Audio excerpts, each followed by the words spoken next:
Divers from oil companies located within the North Sea have been discovering the remains of a drowned ancient city, which once spanned from the UK all the way to Denmark.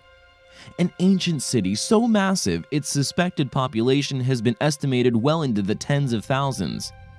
A team of climatologists, archaeologists, and geophysicists have now successfully mapped the area, which has revealed just how vast and expansive this once lost land once was. Many specialists are now claiming this was once the real heartland of Europe.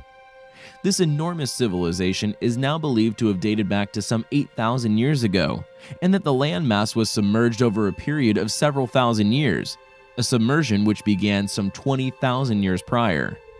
Dr. Richard Bates of the Department of Earth Sciences at St. Andrews, who organized the Drowned Landscapes exhibit covering the finds within the UK, says the data reveals the human story behind Doggerland, a now submerged city of the North Sea that was once larger than many modern European countries. Could these discoveries reveal Doggerland as the real lost city of Atlantis? Several hypotheses have placed the sunken island of Atlantis within modern northern Europe.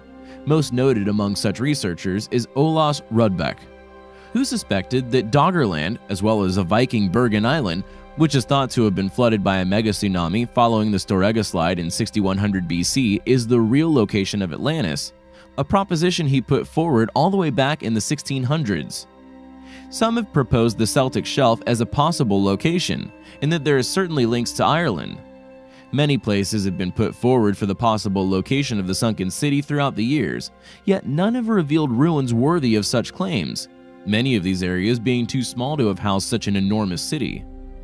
Doggerland, however, fits the bill. Not only could it turn out to be the largest ancient civilization found on Earth, but it also rests in a possible location based on historical research for the city of Atlantis. It was submerged at one point in its history, and it is revealing astonishing ruins of a once great and presently unknown civilization. Dr. Bates, a geophysicist, said Doggerland was the real heartland of Europe until sea levels rose to give us the UK coastline of today. We have speculated for years on the lost land's existence, from bones dredged by fishermen all over the North Sea, but it's only since working with oil companies in the last few years that we've been able to recreate what this lost land looked like. When the data was first being processed, I thought it unlikely to give us any useful information. However, as more area was covered, it revealed a vast and complex landscape. We have now been able to model its flora and fauna, build up a picture of the ancient people that lived there, and begin to understand some of the dramatic events that subsequently changed the land, including the sea rising and a devastating tsunami. The research project is a collaboration between St. Andrews and the universities of Aberdeen, Birmingham, Dundee, and Wales Trinity St. David.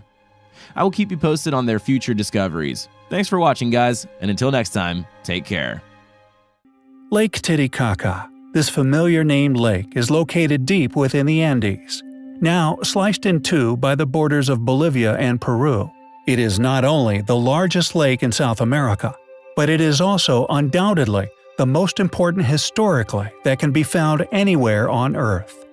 Many tales have surfaced over the years, involving submerged citadels, mountains of gold relics, and vast ancient ruins scattered across the lakebed. Stories of amateur archaeologists becoming very wealthy from astonishing yet not publicly disclosed discoveries which lay beneath the waves. We found 2,000 objects and fragments, declared Christophe Delareyre, a Belgian archaeologist at a ceremony in La Paz. According to Christophe, divers from his team found the objects more than 7 meters underwater off the coast of the island of the Sun. These included 31 large golden relics. Archaeologists think these discoveries are just the beginning of something far greater, and for good reason. As time goes on, claims made a long time ago begin to appear more and more likely.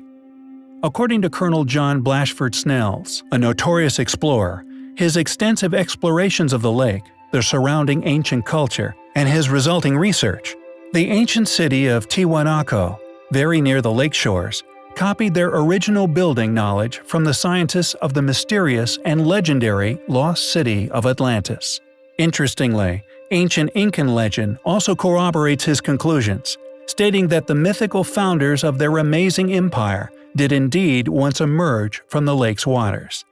The lake was considered the center of the cosmos by the Incan people, and they also somehow knew its shape, something we have only been able to achieve from a very high altitude. Ancient Inca legends tell that after a great flood, the creator god Viracocha emerged from Lake Titicaca. It's stated that he created, though this more than likely means they believe he restored, the sun, moon, and stars. Viracocha was fair-skinned and long-bearded. He brought a great culture to the ancient peoples of South America. The 16th century Spanish chronicler Pedro Sarmiento de Gamboa recorded in his Historia de los Incas a tale about Manco Capac, the first Inca. According to Inca mythology, the Inca are the direct descendants of a mythical first Inca named Manco Capac, who emerged from one of the three openings in the mountain Tambotoco, located 33 kilometers to the south of Cusco, Peru. Manco Capac is said to have created the Incan civilization through Viracocha. Even though his figure is mentioned in several chronicles, his actual existence remains unclear. Could this original and possibly vast ancient culture still be resting upon the bottom of Lake Titicaca? Did something catastrophic occur in our very distant past which filled this lake, once a large fertile valley, filled with what we have all become familiar as the lost city of Atlantis?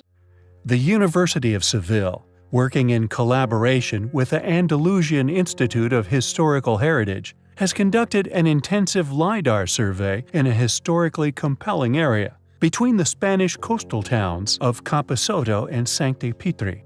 Their goal was to discover the remnants of a long-written-of temple, one dedicated to ancient deities. However, what they discovered instead was an incredibly ancient, once enormous mass dwelling, complex yet intelligently laid out, as if almost akin to modern-day standards of care in regard to sanitation management, food production, and quality of dwelling for its massive population's well-being. A mega-metropolis that, predictably, the academics responsible for its discovery have not only attempted to downplay the find, but also tried to claim it as merely proof of their original temple assertion. Clearly, they are merely backing the tale of events put forth by whomever funded said expedition. From the researchers themselves, quote, "The survey area consisted of submerged landscape, seemingly dominated by a series of ancient marshes. Something we feel was most probably intelligently managed farmlands prior to the Great Deluge, which eventually drowned this entire mega-metropolis. Yet I digress." They continued, "The study revealed a new ancient coastal landscape, with the presence of moorings, an inland port, and several large, monumental buildings." End quote. By combining data from previous anomalous discoveries, the team created a cross-section of findings, and by a process of elimination, they pinpointed an area in which to scan. Yet, interestingly, after said discoveries of the structures, they quickly and simply delimited the entire area without any further field study or investigation whatsoever. Could this rapid delimitation of the area in regards to the LiDAR scanning possibly be in an attempt to obscure the true enormity of this pre-flood ruin? During their focused investigation, they found rectangular structures some 300 by 150 meters in size. However, these discoveries contradicted their own strictly followed academic accounts of this supposedly legendary temple's whereabouts. This discovery being the mission's objective all along, yet curiously, as mentioned, any further expansion of the LiDAR investigations, academic funding has been stonewalled. Could their reluctance to continue further investigations on a mission which has already clearly cost a lot of funding due to them actually having discovered yet another complexly, intelligently, clearly advanced pre-flood mega-metropolis? Well, we find said possibilities and the rapid growth of independently owned LiDAR technology incredibly exciting.